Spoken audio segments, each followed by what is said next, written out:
నమస్తే welcome to prime nine come to the point. ఈ రోజు మన కమ్ టు ద పాయింట్ కార్యక్రమంలో మనం మాట్లాడుకునే పాయింట్ ఏంటో తెలుసా? డిప్యూటీ సీఎం పవన్ కళ్యాణ్ గారు ఈ మధ్య కాలంలో ఒక మాట అన్నారు.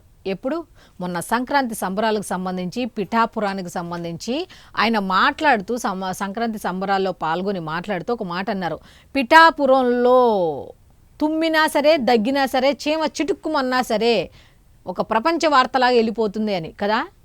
దాంతోపాటు ఇంకో మాట కూడా అన్నారు. ప్రతి ఒక్కళ్ళు ఆ తర్వాత జరిగిన సంఘటనలు కూడా ప్రతి ఒక్కరూ చాలా అలర్ట్గా ఉండాలి.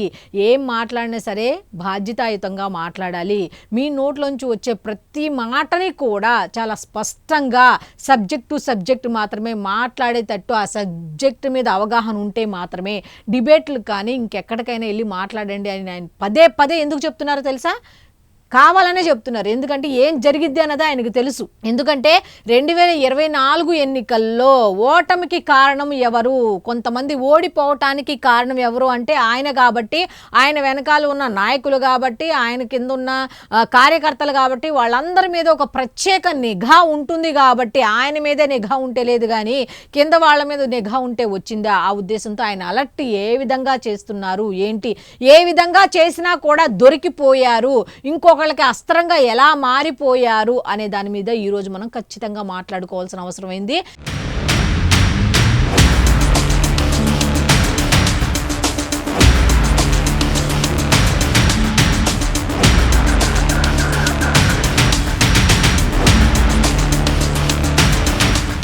ఈ వీడియో తప్పకుండా మీరైతే షేర్ చేయాలి. ఎందుకు షేర్ చేయాలని అడుగుతున్నాను అంటే ఇది చాలా మంచి విషయం. పవన్ కళ్యాణ్ గారు చెప్పినట్టుగానే జరుగుతోంది.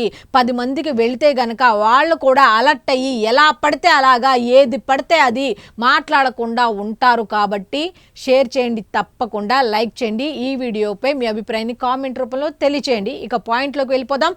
అయితే పాయింట్లోకి వెళ్ళిపోయే ముందు మనం ఈరోజు ఒక పాయింట్ అయితే మాట్లాడుకోబోతున్నాం. ఏమిటి అంటే ఇదివరకు మొన్నటిదాకా డిప్యూటీ సీఎం పవన్ కళ్యాణ్ గారు ఏం చేస్తున్నారు ఏంటి అనే దాని మీద మనం మాట్లాడుకునేటప్పుడు ప్రతి ఒక్కళ్ళు కూడా వాళ్ళ అభిప్రాయాలు తెలియజేస్తూ వచ్చారు. ఓకే, అంతవరకు. కానీ ఈ మధ్య కాలంలో మళ్ళీ మొదలు పెట్టారు.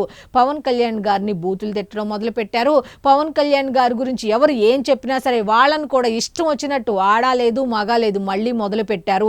మొన్న ఈ మధ్య ఒక 2 రోజుల క్రితం నేను ఒక వీడియో చేస్తే దాంట్లో కూడా చొరబడి ఇష్టం వచ్చినట్టుగా మాట్లాడడం జరిగింది. అలా మాట్లాడడం ఇక ఆపేయండి. మీకు ఇష్టం ఉంటే చూడండి, లేకపోతే పక్కకి వెళ్ళిపోండి. దయచేసి అసభ్య పదజాలాలతో మాట్లాడటం ఇక ఆపేయండి. ఆ సంస్కృతి, ఆ సంప్రదాయాలు పోయాయి.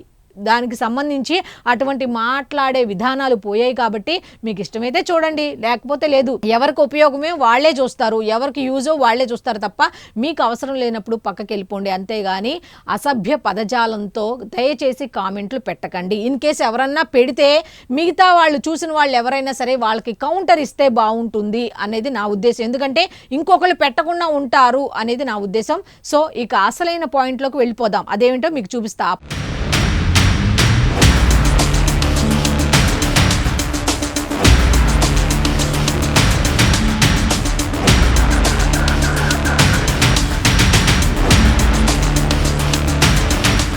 పాయింట్ ఏమిటి అంటే ఆ పాయింట్ పర్టికులర్గా తీసుకొని రావడానికి మెయిన్ కారణం ఏంటో చూద్దాం.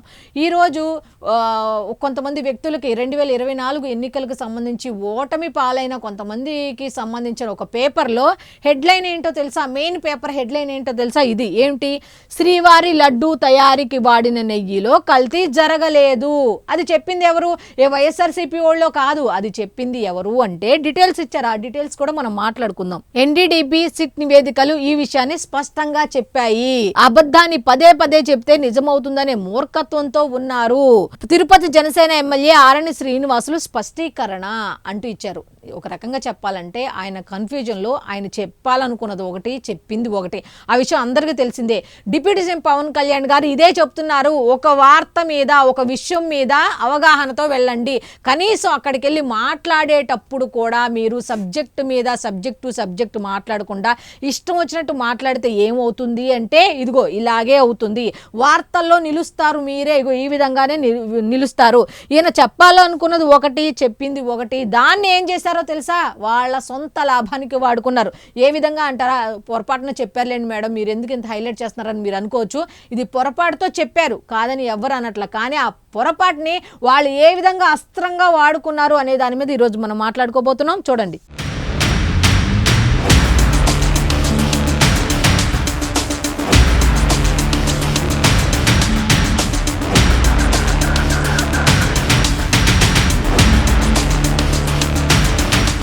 ఆరణి వ్యాఖ్యల వీడియో కోసం ఈ క్యూఆర్ కోడ్ను స్కాన్ చేయండి అంట. చూడండి, ఒకవేళ మీరు ఆయన ఏం చెప్పాడు ఏంటి అనేది కనుక మీరు మిస్ అయితే ఆ వీడియో కోసం, ఆరణి వ్యాఖ్యల వీడియో కోసం ఈ క్యూఆర్ కోడ్ను స్కాన్ చేయండి.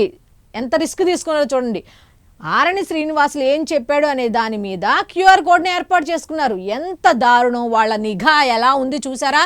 ఒక్కొక్క కార్యకర్త, ఒక్కొక్క జనసేనకు సంబంధించిన నాయకులు వెనుక 100 డేగ కళ్ళు అని ఒక వీడియో చేశాను నేను. యాజ్ టీజ్గా అదే జరుగుతుంది.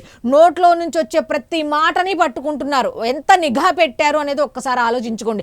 ఆయన ప్రతిసారి కూడా ఇదే చెప్తున్నారు, జాగ్రత్త జాగ్రత్త. ఇంకేం చెప్తాడు జాగ్రత్త? ఆయన జాగ్రత్తగా ఉంటూ ఆయన పనులు ఆయన చేసుకుంటారా? మీ చుట్టూ తిరుగుతూ ఆఖరికి మీ వ్యక్తిగత విషయాలు ఏం జరుగుతుంది ఏంటి పార్టీకి ఆపాదిస్తుంటే దాని మీద మాట్లాడతారా? ఈ విధంగా పక్క వాళ్ళ ఓటమికి కారణమైనందుకు ఆయన మీద బురద జల్లుతుంటే ఆ బురదను కడుక్కుంటూ ఉంటారా? ఎన్నెన్ని చేస్తారు ఒక మనిషి? ఆఖరికి మీరు మాట్లాడే మాటల్లో కూడా ఆయన ఉండాలి అంటే ఎలా సాధ్యం అవుతుంది ఒకసారి చెప్పండి. క్యూఆర్ కోడ్ని ఏర్పాటు చేయడం ఏంటి ఒకసారి ఆలోచించుకోండి. నిఘా వ్యవస్థ, వాళ్ళ నిఘా వ్యవస్థ అనేది మీ మీద ఏ విధంగా పనిచేస్తున్నది. అలర్ట్గా ఉండండి, సబ్జెక్టు మాట్లాడండి అని పదే ఎందుకు చెప్తున్నారంటే ఇగో ఇందుకే చెప్తున్నారు. జనసేన వాళ్ళ టార్గెట్, జనసేన కార్యకర్తలు వాళ్ళ టార్గెట్, జనసేన నాయకులు వాళ్ళ టార్గెట్ అని మొత్తుకుంటున్నారు. ఒక పక్కన డిప్యూటీ సీఎం పవన్ కళ్యాణ్ గారు, జనసేన అధ్యక్షులు పవన్ కళ్యాణ్ గారు. ఇంకా మీరు సబ్జెక్టు మాట్లాడకుండా ఇలా పక్కన వాడికి అస్త్రాల్లా మారితే అక్కడ ఎన్నో కష్టాలు పడి ఆ ప్లేస్లో ఉన్న వ్యక్తి పరిస్థితి ఏంటి ఒకసారి ఆలోచించండి. ఎమ్మెల్యేల ప్లేస్లో ఉన్న మీరే సరిగ్గా ఈ విధంగా సబ్జెక్టు మాట్లాడకపోతే మిగతా వాళ్ళు ఎవరు మాట్లాడతారు ఒకసారి మీరే చెప్పండి. సో నేను ఈరోజు కమ్ టు ద పాయింట్ కార్యక్రమంలో ఈ పాయింట్ తీసుకోవడానికి కారణం ఏంటి అంటే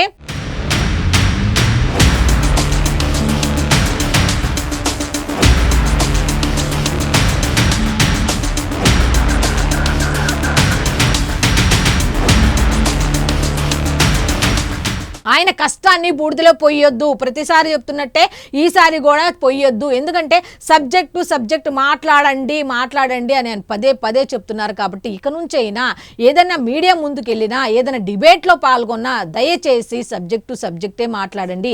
ఇలా మీకోసం ఎన్నో డేగ కళ్ళు ఎదురు చూస్తున్నాయి కాబట్టి అలర్ట్గా ఉండండి, ఆయన పరువు తీయకండి అనేది మాత్రమే చెప్పాలన్న ఉద్దేశంతో ఈరోజు నేను చెప్తున్నా. సో ఇది ఈనాటి కమ్ టు ద పాయింట్ కార్యక్రమం.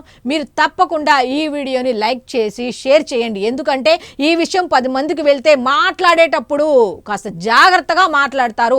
పవన్ కళ్యాణ్ గారిని దృష్టిలో పెట్టుకొని మాట్లాడతారు, పార్టీని దృష్టిలో పెట్టుకొని మాట్లాడతారు, సబ్జెక్ట్ని దృష్టిలో పెట్టుకొని మాట్లాడతారు అన్న ఒకే ఒక ఉద్దేశంతో ఈ వీడియో చేయడం జరిగింది.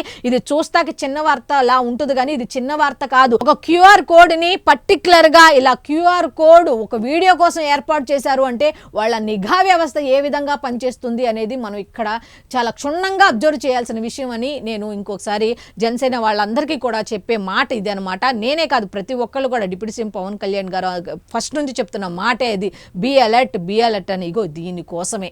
సో ఇది ఈనాటి కమ్ టు ద పాయింట్ కార్యక్రమం. మళ్ళీ రేపటి కమ్ టు ద పాయింట్ కార్యక్రమంలో కలుసుకుందాం. అంతవరకు సెలవు, నమస్కారం.